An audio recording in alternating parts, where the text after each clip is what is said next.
The phone seemed to weigh 100 pounds. I'm Joseph, this is Input English. Today I have a story for you for Comprehensible Input.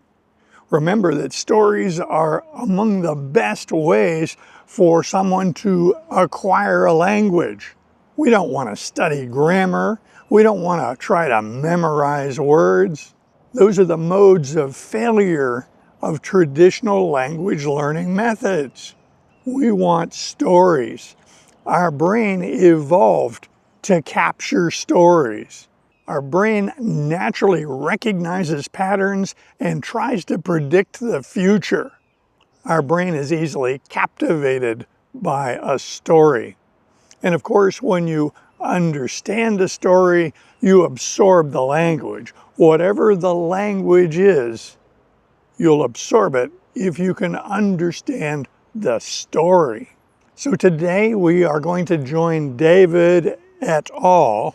The expression et al. Is actually Latin, but it's very much part of the English language.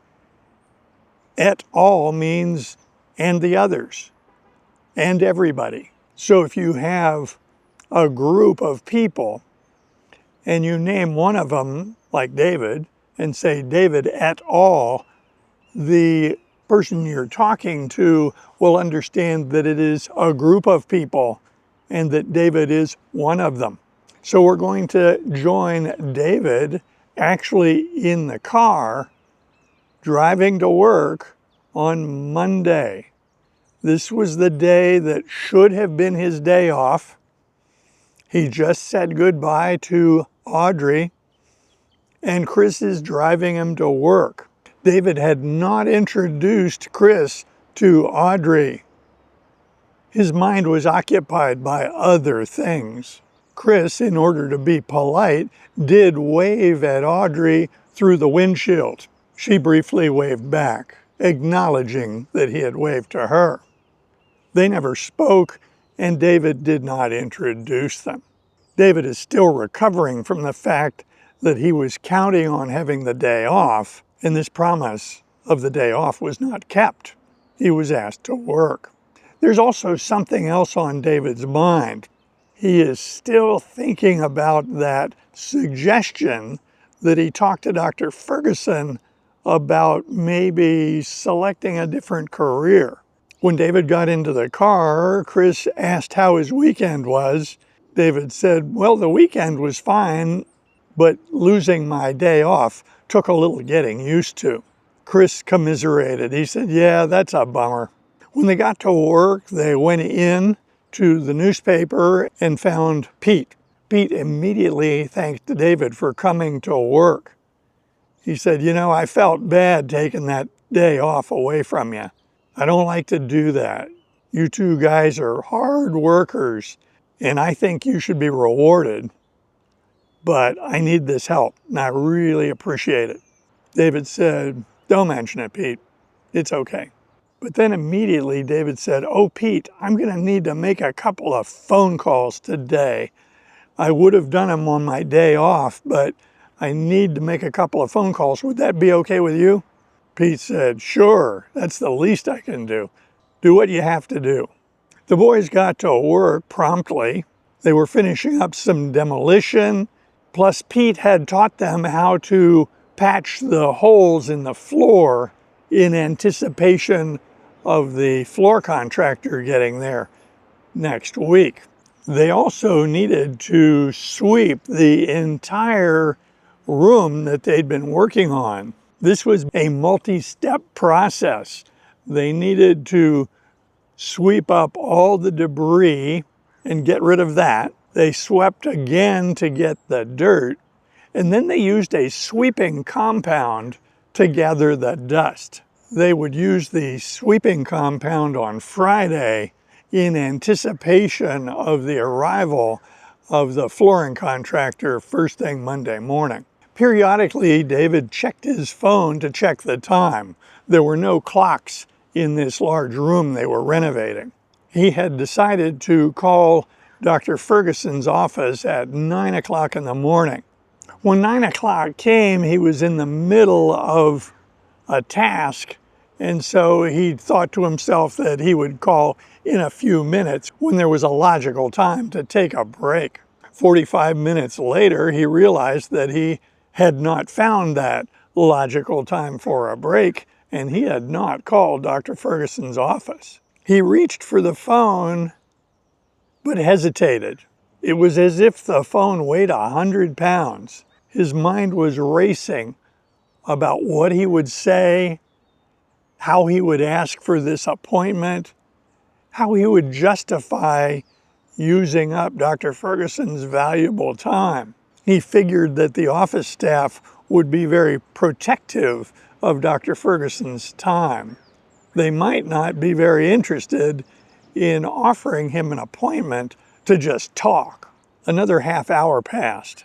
It's now nearly 11 o'clock in the morning, and David started thinking that he may have trouble getting through during the lunch hour. He didn't know if they would answer the phone at the office during the lunch hour. So he figured it's now or never. So that's an expression that you'll hear in English. It's now or never. If you say it's now or never, what it means is if you're going to do this, you're going to do it now. It's a language mechanism that we use to counteract procrastination. So when David decided that he's definitely going to pick up the phone and call the office, even though this makes him a little nervous, he counteracted his procrastination by saying, it's now or never. He picked up his phone and dialed the number. He stepped out of earshot of Chris. The expression out of earshot just means that you stepped away from someone or closed a door. Somehow you prevented other people from hearing what you're going to say. So he stepped out of earshot. The phone was answered on the third ring, and the person answering the phone identified herself as Dora. Now, Dora is the medical assistant working with Dr. Ferguson. She's been with him for years. David introduced himself to Dora and made it clear that he has never seen Dr. Ferguson as a patient. But then he pointed out that David's family had seen Dr. Ferguson. She recognized the last name. David explained that he was a college student and that it has been suggested that maybe Dr. Ferguson could spare a few minutes at the end of a day to talk about a medical career. This is where Dora was really helpful. David was expecting that he might get grilled by the staff why he should be given such an appointment. But instead, Dora said, oh yes, he's done that before. I'm sure it'll be okay. When would you like to do it? David said, anytime. I work until about 3:30. Anytime after that would be ideal. Dora said, well, Friday afternoon, about 4:15 would be best based on what I see on the schedule. Let's plan on that. Just show up at 4:15. And in the meantime, I will check with Dr. Ferguson to make sure it's okay with him.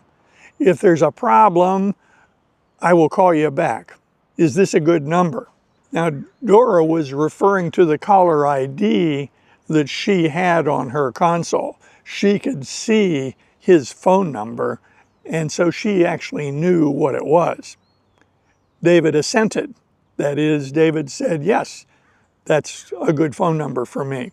Dora made a note of the phone number and the time in the schedule software. She made a mental note to check with Dr. Ferguson sometime during the day to see if it was okay. She figured it would be. Later that day, David got a text from Dora. The text said, the appointment is fine. See you on Friday. David touched the screen and responded with an emoji.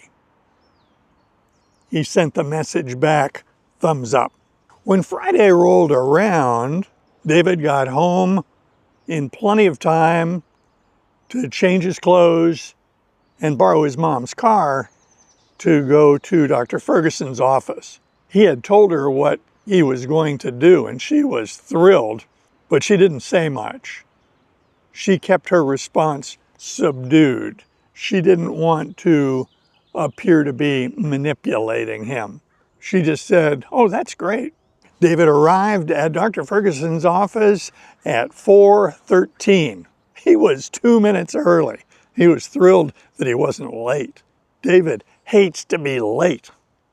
He'd rather be an hour early than a minute late. Dora greeted him and led him to Dr. Ferguson's office, much the way she had done so with Craig just a couple of weeks earlier. When David got into Dr. Ferguson's office, his response was very similar to Craig's response. He looked around and thought, this doesn't seem to be a doctor's office. No diplomas on the wall, no bookshelves full of books. He didn't know what he was expecting, but he certainly wasn't expecting this. In a few minutes, Dr. Ferguson came in, greeted him, and gave him a firm handshake. Just like he had done with Craig a couple of weeks earlier, he pulled his chair around the end of the desk so that they could sit close together and talk in a very friendly fashion. Rather than putting David on the spot, Dr. Ferguson broke the ice. That's a common casual expression for starting the conversation in a comfortable fashion. He broke the ice by speculating that David was thinking about maybe going into medicine. This invited David to tell his story. He filled Dr. Ferguson in very quickly on the fact that he was 19 years old, had finished 1 year of college, and that his first year was in anticipation of a degree in marketing. He then explained that the idea of maybe switching to pre-med had been suggested, and he was surprised how attractive that seemed to him. Dr. Ferguson said, "How exciting. You just figured out something important. That is, you have to decide what to do with yourself. You could certainly build a good life with a degree in marketing. You could build a good life with a degree in chemistry. And you can certainly build a good life with a medical degree. Really what matters here is what you want and what you're willing to work for. The decision you make is an important one, but I don't want to be overly dramatic. We all make important decisions all the time. Your life will be very different with a marketing degree as compared to a medical degree. There's no question they'll be very different." They talked for a while, and Dr. Ferguson recommended that David talk to the pre-med advisor at the university. This is a powerful resource for people who want to go into medicine. He also suggested that David review the standard pre-med requirements. He pointed out that these pre-med requirements have evolved over the years, and they're not necessarily the same as they were when he had gone to college. From the top of his head, he said, you know, you're going to need a year of biology, a year of physics, a year of chemistry, a year of organic chemistry, and then all the general education courses. There are some great courses that a lot of people take in a pre-med program, such as embryology and comparative vertebrate anatomy. I don't think those are requirements any longer, but they are strong courses. He then stopped himself and said, "Oh, I forgot, biochemistry. You need biochemistry." He summarized by suggesting that David go online and look at the pre-med requirements and see how he could fit those in starting in the fall. In terms of what major to select, he said that matters less. This is where your pre-med advisor can help you. David then asked, if I pull this off and I get a degree in medicine, what's next? Internship? Dr. Ferguson explained in detail. He said that medical school gives you a tremendous amount of knowledge about diseases, human physiology, human anatomy, but it is the internship year that allows the young doctor to put all that together and learn physical diagnosis and the beginnings of treating people with illnesses and injuries. Each step along the way is a bridge to the next step. Along the way, you figure out what you're going to do. You decide whether you want to be a surgeon, whether you want to be a diagnostician, whether you want to specialize in procedures. You just figure that out along the way. People who you encounter will influence you along the way. David had thought that this would be a 30-minute visit and that he would be out of the office before 5 o'clock. Their talk went on for over an hour, and neither one of them was trying to rush it along. They were very comfortable talking. The expression we would use is time flies. They were enjoying their conversation, and pretty soon it was more than an hour later. It was Dr. Ferguson who made an offer toward the end of their discussion. He said, you know, you have a lot to think about. You have to decide, do you want to take this bold step? Do you want to pursue this kind of a life? Do you want to work this hard? Give it some thought and talk to your pre-med advisor. He or she can help you with the next steps. If you need to talk to me again, just call the office. I'll tell Dora that she can make an appointment like this anytime you need to talk. At this point, it seemed to both of them that their visit had come to a conclusion. David stood and shook Dr. Ferguson's hand. He thanked him for taking the time, and then he looked at his phone, which he had been retrieving from his side pocket. He then thanked Dr. Ferguson again. He was impressed at how much time he had given him. In an upcoming episode, we will learn what David decides. Is he going to stay in the marketing program, or is he going to make a dramatic change in the trajectory of his life? I invite comments below, and if you like videos like this, be sure to click on this one next. See you soon.